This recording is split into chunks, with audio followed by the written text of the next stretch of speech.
Fala galera, beleza? Bom, tudo bem aí? Vamos lá.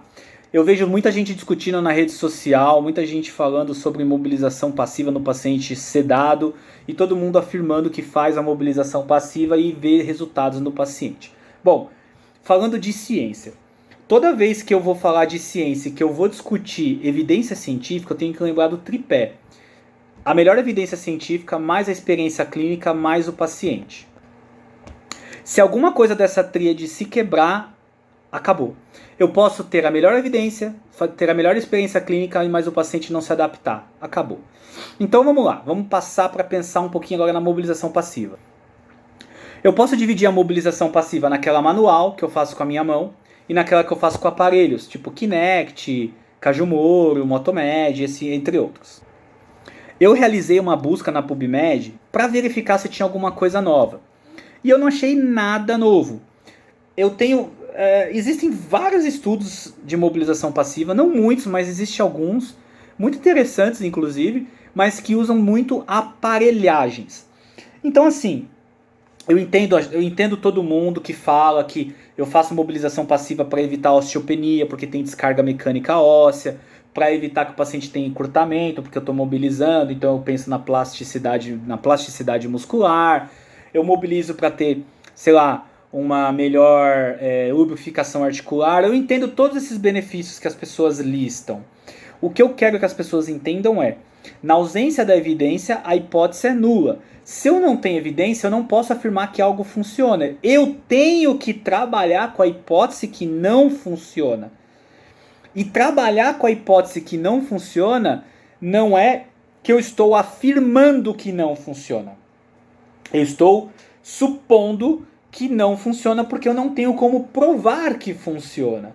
Então isso significa ausência da evidência, a hipótese é nula. Eu não vou afirmar que algo funciona se eu não tenho como provar. E o que eu vejo nas discussões são coisas muito ideológicas. Você posta, por exemplo, que mobilização passiva não tem evidência, as pessoas ficam bravas e começam a falar: eu mobilizo e eu vejo isso, eu mobilizo e eu vejo aquilo. Quando eu afirmo que eu faço algo e eu vejo o benefício, ou seja, na minha prática clínica funciona, eu estou tendo um probleminha chamado confundidores da prática clínica. Então eu não posso afirmar que algo funciona. Então existem alguns confundidores da prática clínica que fazem com que me induza a erro quando eu falo que eu faço algo e eu vejo que funciona. Muitas vezes não está funcionando. Muitas vezes é a história natural da doença, é uma regressão para a média, é uma afirmação do paciente que você leva em consideração, é um desfecho que a gente diz substitutivo, que não vai fazer muita diferença e que muitas vezes a gente se perde nessa análise. Então a gente tem que tomar muito cuidado. E quando nós pegamos estudos de mobilização passiva, não tem nenhum estudo que me prove que eu reduzo contraturas musculares. Por exemplo, eu peguei uma revisão da Cochrane esses dias, postei na minha página, e joguei até no meu canal de Telegram, e essa revisão da Cochrane foi feita em pacientes neurológicos e não neurológicos e que não estavam sedados, que tinham tônus muscular. E fazendo alongamento nesses pacientes não foi possível reduzir contratura em nenhum desses grupos. Nos pacientes neurológicos, inclusive, você não conseguiu reduzir, por exemplo, a hipertonia muscular. E um outro estudo que mostra a mobilização passiva manual foi a mesma coisa. Nós não tivemos redução das contraturas nesses pacientes neurológicos e não neurológicos, e nem redução da espasticidade no caso do paciente neurológico. E quando eu pego estudos que verificam pacientes em terapia intensiva, eles trabalham muito com a parte hemodinâmica. Tem ou não tem aumento de VO2? Tem ou não tem aumento de extração de oxigênio? Aumenta o índice cardíaco? Talvez sim. Aumenta a frequência cardíaca, PA? Sim, pode aumentar, porque a gente tem mecanoseptores, mecanorreceptores nas articulações. E dependendo da movimentação que eu faço e do nível de movimentação que eu faço, eu posso ter alteração sim na frequência cardíaca e na PA do paciente. Mas essas alterações são muito mais vistas quando eu faço mobilização com um aparelho tipo Motomed ou Kinect do que eu fazer com a minha mão. Então, para a mobilização passiva feita com a mão, eu não tenho evidência. Para a mobilização passiva com aparelhos como o tipo Motomed, eu tenho evidências, por exemplo, de um estudo que comparou a mobilização de quadríceps de um lado de uma perna e na outra perna não mobilizou. E eles verificaram que a massa muscular foi perdida nas duas pernas, mas o membro que foi mobilizado com o Motomed manteve maior massa muscular que o membro não mobilizado. Eu tenho aparelhos com o Kinect, por exemplo, que diminui e aumenta fluxo sanguíneo para prevenção de tromboembolismo pulmonar. Eu tenho, por exemplo, estudos com a cinta pneumática, com a bomba pneumática, com meias compressivas. Né? Então, tudo isso que eu tento fazer com a mobilização passiva, nem sempre eu consigo ter resposta. Quando eu faço mobilização passiva, eu aumento o fluxo sanguíneo arterial. Tem vários estudos mostrando isso. Tá? Mas será que isso é suficiente para prevenir tromboembolismo, por exemplo? Porque eu preciso pensar o seguinte, de todos os objetivos que eu quero, manter ADM, manter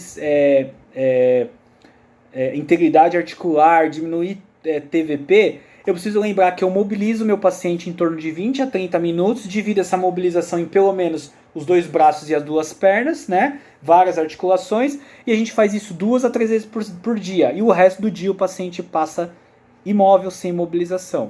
E sem contar que quando eu uso aparelhos eu faço mobilização por pelo menos 30 minutos 3 vezes ao dia e com mobilização no mesmo ritmo durante 15 a 20 minutos, 30, 40 minutos. O estudo do Motomed, por exemplo, o paciente ficou praticamente 10 horas ao todo ali de mobilização. Então a gente precisa pensar nisso. Eu não estou falando para vocês aqui, olha, a partir de hoje, não mobilizem os pacientes de vocês. Não, a conduta é individual de cada um. A minha questão e a minha opção em gravar esse vídeo é falar para vocês o quê? Não afirmem que a mobilização passiva manual que vocês fazem funciona, porque a gente não tem evidência. Eu preciso ter um estudo controlado, um estudo aleatório com grupo de intervenção e controle para saber se isso tem resultado. Né? Então a gente às vezes se confunde. As pessoas pegam um estudo observacional que lança uma hipótese e acha que o estudo observacional prova algo, ele não prova. Às vezes pega uma série de casos. Então a gente tem que começar a pegar a metodologia também, digerir ela devagar e digerir ela corretamente para que a gente consiga interpretar os dados e a gente consiga levar isso para a prática do dia a dia. Tá bom, gente? Então não estou falando aqui para vocês não mobilizem. Cada um sabe da sua conduta, cada um sabe das suas escolhas. A questão aqui de gravar esse vídeo é para falar para vocês que infelizmente nós não temos evidências até o momento desse tipo de abordagem e eu vou deixar inclusive algumas referências nesse vídeo e dependendo da rede social que você estiver assistindo esse vídeo, você não vai conseguir baixar, como por exemplo o Instagram, porque ele não me autoriza a deixar links. Então eu recomendo você ou entrar no meu canal do Telegram para baixar esses artigos que eu vou deixar lá, ou entrar no nosso canal do YouTube, onde eu também vou postar esse vídeo, tá bom? Então, gente, um abraço, e aí foi só uma reflexão para nós.